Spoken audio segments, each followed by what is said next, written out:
Sous le ciel lourd et poussiéreux du Sahel, cette journée du 3 décembre 2025 s'écrit déjà comme l'un des épisodes les plus marquants du sursaut patriotique burkinabé. Un moment où le courage brut, la discipline stratégique et l'esprit indomptable des forces combattantes ont encore une fois éclaté avec une évidence impossible à ignorer. À Thiou, localité devenue symbole de résistance et de reconquête, les forces armées burkinabées ont mené une opération fulgurante, préparée avec un sens aigu de la précision et exécutée avec cette détermination sans faille qui, depuis des mois, fait trembler les groupes armés ennemis retranchés dans les derniers recoins de nos terres. Dès les premières heures, les unités projetées sur le terrain ont pris l'ascendant, imposant la dynamique du combat, maîtrisant chaque axe, chaque couloir d'accès et coupant méthodiquement les tentatives de fuite ou de repli de l'ennemi. Les assaillants, surpris par la vitesse de la manœuvre, par la cohérence du dispositif et par l'efficacité des vecteurs de reconnaissance déployés en amont, se sont retrouvés encerclés, confinés, puis submergés par la puissance de feu patriotique. Les éclats qui ont retenti dans la zone ont rapidement laissé place à ce silence particulier qui accompagne les victoires décisives.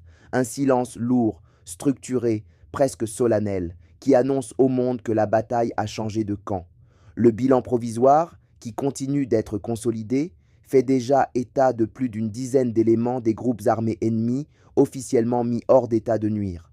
Une preuve supplémentaire que, malgré leurs illusions résiduelles, malgré leurs tentatives désespérées de troubler la quiétude nationale, malgré leurs attaques sporadiques visant à créer la peur, ils se heurtent à une force nouvelle, une force guidée par l'honneur, l'unité et l'engagement absolu envers la patrie. Sur le terrain, les soldats ont non seulement neutralisé la menace, mais ont également récupéré du matériel, détruit des positions clandestines et sécurisé plusieurs zones périphériques, redonnant souffle, confiance et dignité aux populations locales qui subissaient depuis trop longtemps les intimidations de ces ennemis de la paix.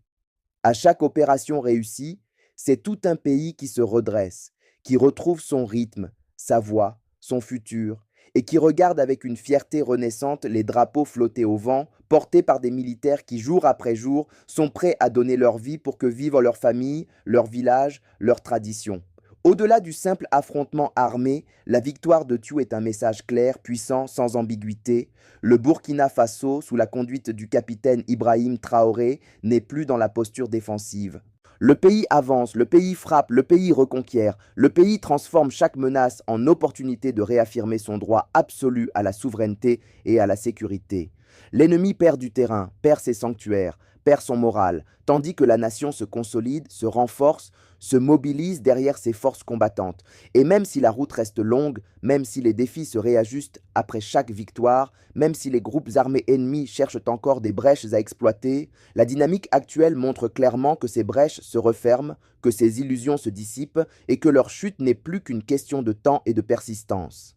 Et à cet instant précis où Thiou célèbre son renouveau, une nouvelle énergie circule déjà dans les rangs. Une énergie alimentée par les témoignages des populations qui voient revenir la stabilité, par les regards chargés de gratitude des anciens, par les jeunes qui retrouvent espoir et recommencent à rêver d'avenir sur une terre libérée de la peur. Sur les visages des soldats qui sortent du théâtre des opérations, on lit cette force tranquille, cette satisfaction discrète de ceux qui savent que leur combat n'est pas seulement militaire, mais profondément humain, social, historique. Car chaque victoire, aussi tactique soit-elle, construit le socle d'un Burkina nouveau, d'un Burkina qui refuse de plier, d'un Burkina qui se bat pour chaque village, chaque province, chaque centimètre de territoire. Dans les centres de commandement, les officiers analysent déjà les données recueillies, renforcent les dispositifs et préparent les prochaines frappes coordonnées, tandis que les brigades d'intervention rapide se repositionnent pour empêcher toute tentative de regroupement des groupes armés ennemis. Les drones poursuivent la surveillance. Les unités spéciales affinent les plans. Les équipes de terrain avancent, bâtissent, protègent. Ce rythme soutenu, cette volonté d'agir sans relâche, montre à quel point le pays entier est désormais engagé dans une dynamique irréversible.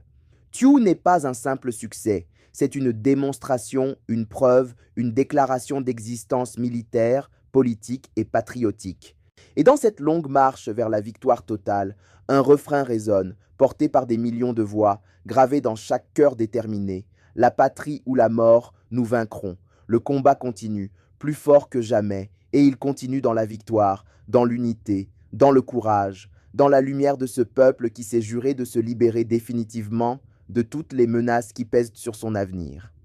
Le Burkina Faso avance, irréversiblement, porté par ses fils et ses filles, par ses forces combattantes, par cette nouvelle victoire éclatante de Thiou qui restera comme une pierre supplémentaire dans l'édifice de la reconquête nationale. Et tant que cette flamme brûlera, tant que cette détermination ne faiblira pas, alors l'ennemi reculera, jusqu'à disparaître totalement de nos horizons. La patrie ou la mort, nous vaincrons. Le combat continue.